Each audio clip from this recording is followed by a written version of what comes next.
Hello, this is John Torrens from the VIII School of Management, and today we're going to be going over Session 8, your team and the deal structure. So in terms of an overview of both of those, the team and the deal structure, just like in all of our other sections, we'll talk about why they're important, we'll talk about how to handle them in the written plan, and we're going to touch on the four major components, which are your management team, boards, both boards of directors and advisory boards, talk about your HR needs, and we'll talk about the specific offer itself, and then finally just generally using nuts and bolts as a guide for sections 8 and 12 of your written plan. So this particular session, it's not going to be as numerically intense as our last one. It'll be a little bit shorter, which I know you'll appreciate because you're all busy, but it is a really critical component of the plan itself and the pitch, especially when it comes down to the team. Because at the end of the day, a lot of these things are decided based on the capabilities of the team. So you could have the best idea ever and a great market and some good market validation, and you could even be capitalized properly, but just need a little bit more to get over the hump and start making some sales. But if the investor, or in this situation the business plan competition judge, doesn't feel like the team is capable of pulling it off, that's going to be a major problem. So at the end of the day, it generally comes down to team, and a lot of it's like a beauty contest, and not a visually aesthetic beauty, but in terms of how good you look in terms of being able to actually pull this off, and that's why the team is really important. So Section 8, the management team. Again, this is a 2-page part of the submission itself. So not a lot of real estate, but a lot of very important information. So these are the main bullet points that you'll have to cover, and they start with your key personnel. And again, a lot of times it may just be you, and it's really important to highlight your background and capability and why you are capable of pulling this off.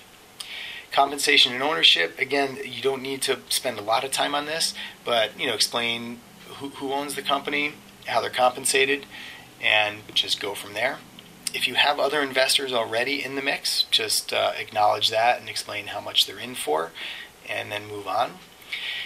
Employment agreements, comp plans, you don't have to get into a lot of detail, and as a matter of fact, if you already have an employment agreement or a compensation plan with key personnel, just allude to it, reference it, and then stick the actual body of the agreement or the plan in the appendix, so you don't have to take up a lot of room in the body of the plan.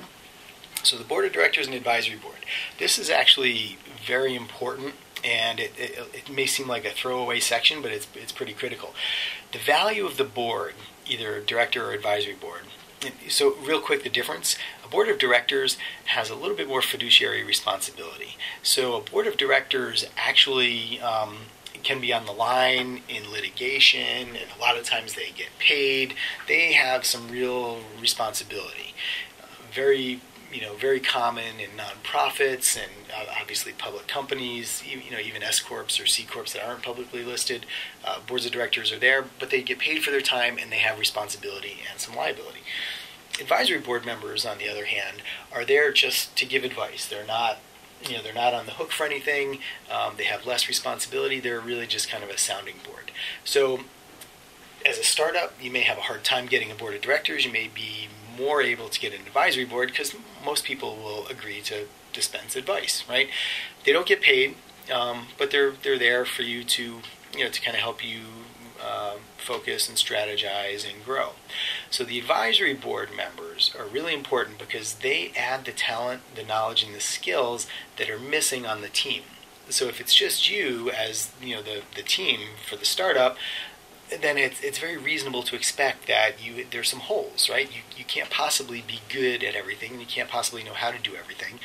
You don't have time to do that. So you round out the team and you add the talent that you can't bring to the table yourself, either through you or your associates, and you put them on an advisory board. So one of the best practices in an advisory board is, in your pitch deck, like if you're going to be pitching, just grab a face shot of them from LinkedIn or something, put a quick bio up, name, title, organization, and a little bio. And in the business plan itself, you could certainly put a headshot of the board, but make sure you include where they work, what their credentials are, what their title is, and what they're actually bringing to your team, what hole they're filling.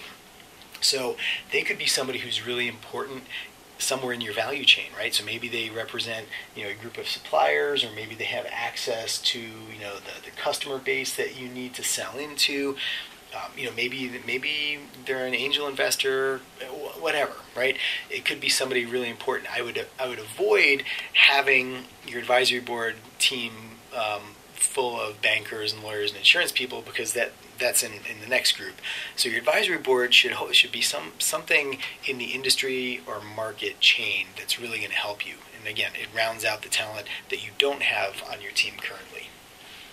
Then you've got your other professional advisors. You've got your banking, your insurance, your legal, and these are people who are, basically they're paid people, right? They're not on your advisory board, but you pay them a service either to help you set up your accounts, do your legal work, help insure you, that kind of thing. So that's what these guys are.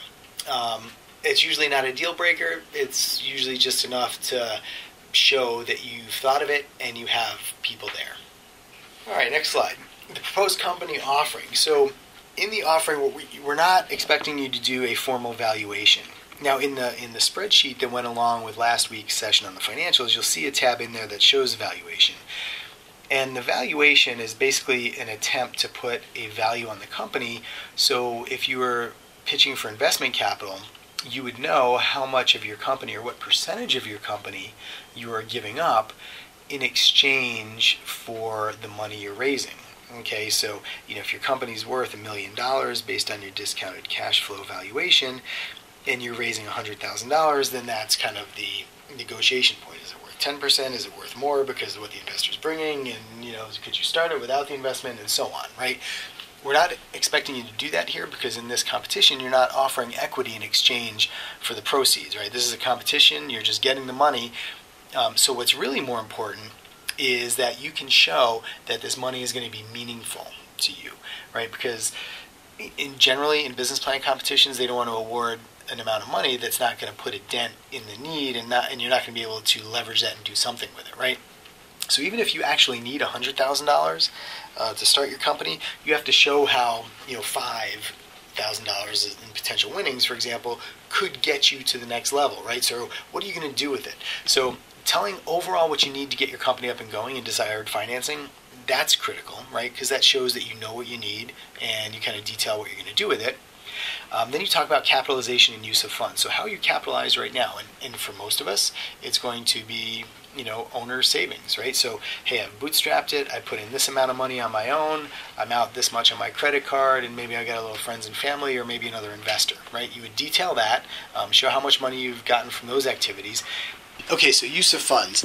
Talk about how you're going to leverage the amount of money you win to get you to the point where it's going to make a meaningful difference. So are you going to make a prototype of your product? Are you going to invest it in marketing to generate a lot of users because that's important? What is it, right? The thing you don't want to do is say, well, I'm going to use the money to pay a few bills and to pay myself or to buy a new car or something like that.